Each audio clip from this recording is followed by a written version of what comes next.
Hi guys, it's Nina from VR Focus. I'm joined by Dave, hi from Dream Reality. So tell me a little bit about Arca's Path. I tried it out at E3. I tried it out again. It's changed a little bit. What is the story? Who do you play? Arca's Path is a beautiful game. It's very simple. You guide a ball around different mazes just by looking. The story is all about this girl. She's kind of down on luck. She's quite a little girl and she lives on a scrap heap. And so she's kind of foraging for food and so on. And then this mysterious woman comes and gives her a strange mask. And the mask takes her into another place. And that's where she transforms from the girl into the ball. And so actually in Arca's Path you're guiding this girl through this strange world. And it starts out really, really beautiful and nice. What could go wrong? Well, it's kind of like a sci-fi fairy tale.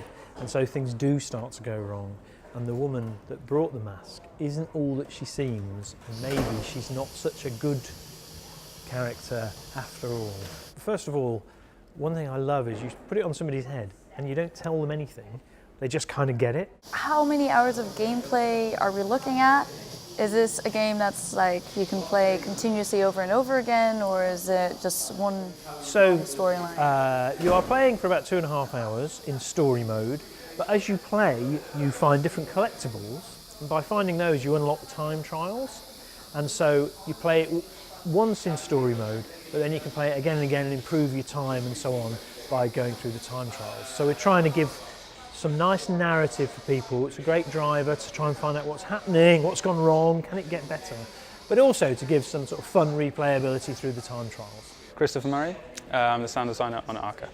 So tell me a little bit about the sound design of the game. What were your influences? What were you trying to do in the game? So really the main influences came from Rafferty's soundtrack.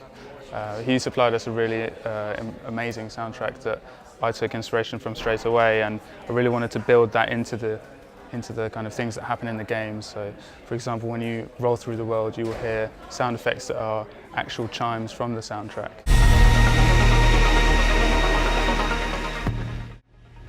And you meet kind of characters that are literally using sounds from the soundtrack to vocalize them.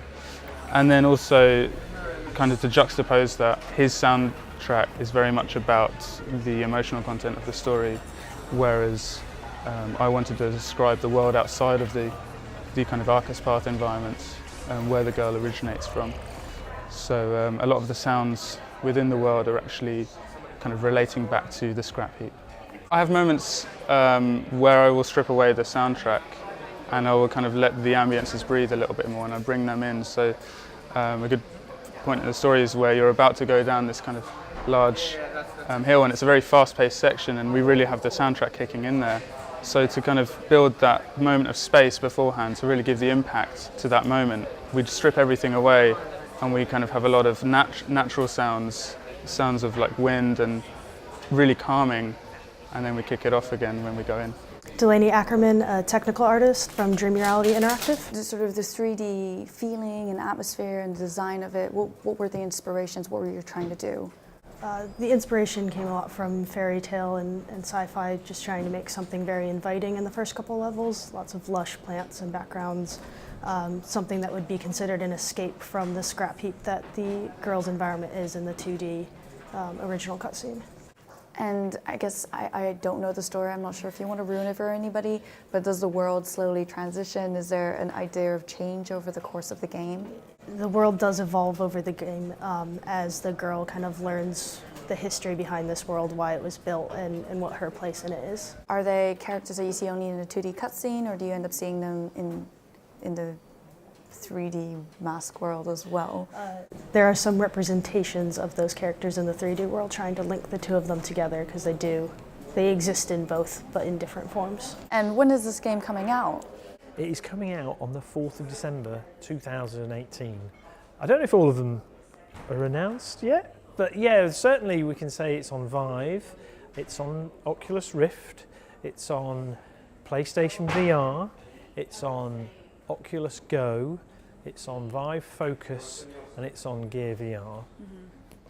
And there might be some more. as well. Fantastic. So where do we go to find out more about the game? Is there a website that we can find out? You can go to rebellion.com, you can go to drihq.com. Both of those have a lot of information about Arca's Path, and if you just search for Arca's Path on all great search sites, you'll find lots of cool videos and information about the game. Fantastic, great. Head over to vrfocus.com if you want to find out more about virtual reality, and I will see you in the next video.